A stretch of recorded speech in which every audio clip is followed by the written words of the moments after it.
Hi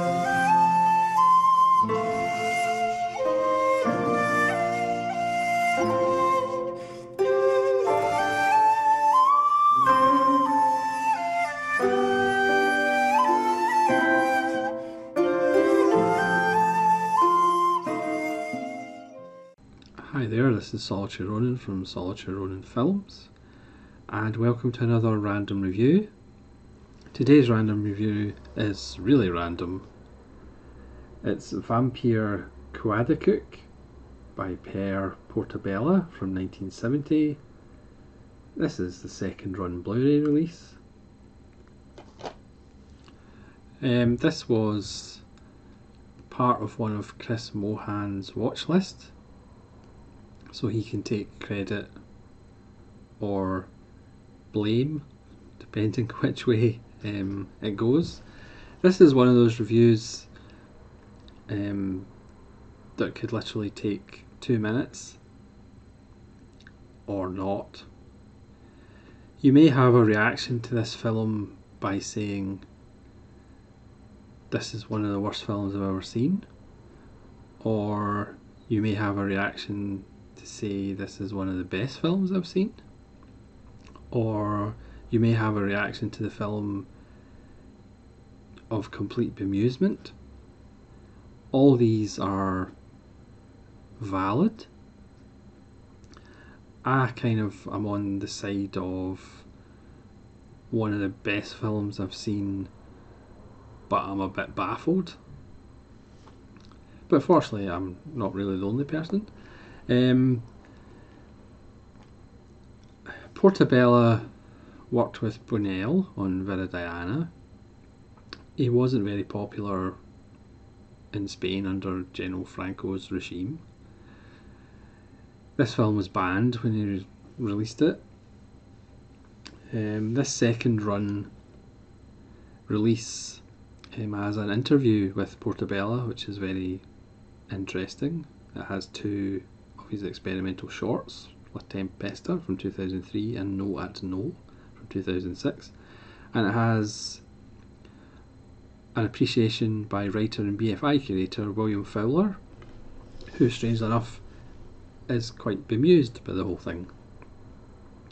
It's essentially a making of documentary shot on the set of Jess Franco's Count Dracula in 1970, starring Christopher Lee and Herbert. But what it turns into is actually an interpretation of the story of Dracula. So it's another version of Dracula shot on the set of another film version of Dracula. It's shot in 16mm black and white. Most of it is silent. He used a score created by Carles Santos, who's a kind of experimental musician. So there is repetitive drones, there's the sound of machinery, this kind of classical music, some jazz. It's a fairly experimental score. It's quite jarring. So what you have is this strange dreamlike thing of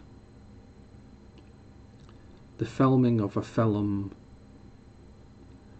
of a story, and Franco's film, or the goal of Franco's film, was to do as faithful an adaptation of the novel as possible. So the narrative of Portabella's film does actually follow the story of Dracula.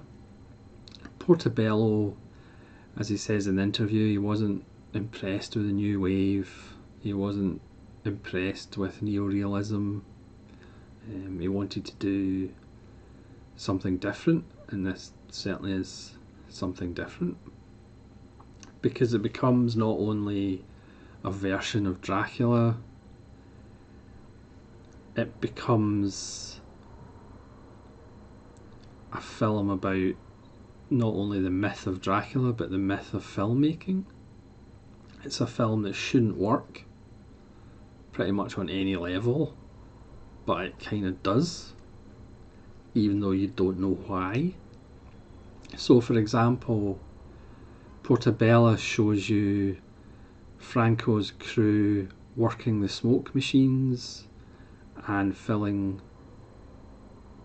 this wood or forest with smoke, and then we see a pause as the smoke hangs in the air, and then the carriage, the period carriage comes through the fog, and then we're transported into the film world.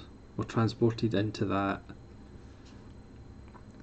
believable, oh, that's fog and this is Dracula's carriage. So he shows you the artifice, he shows you that it's fake, but then we're still drawn into it as an audience. He said he doesn't believe films, the audience should be a spectator, they should be a participant, and it kind of works like that. So he'll show you the artifice, he'll show you the special effects guy putting lighter fluid down in a cross, and then it'll just cut to Herbert lighting it, and then, oh, there's a burning cross. And it's like, but we've seen the artifice of it, and then we see in the film it actually happening, and we just buy into it in the film, even though literally seconds before we saw it being faked. So that happens quite a lot, but you still buy it, which is really odd, but it works. There's scenes of the actors, winking at Portabello's camera, smiling at Portabello's character, breaking character. Christopher Lee has a terrifying moment where he lunges at the camera in full Dracula costume, and then goes back to his coffin to be ready for Franco's shot. We see the cobweb machine, and then we see the cobwebs on it, and it's like your brain is kind of going, yeah, this is completely fake, I know it's fake, but then a second later you're buying it, you're drawn into, oh, that's Dracula again. It's a very strange film. The film is only 66 minutes, and again there'll be bits of the film where you're just like, what is going on? And then all of a sudden there'll be a quick change that somehow works, speaks to the character, speaks to the story within Portabella's film. I mean, I haven't seen Jess Franco's Count Dracula from 1970.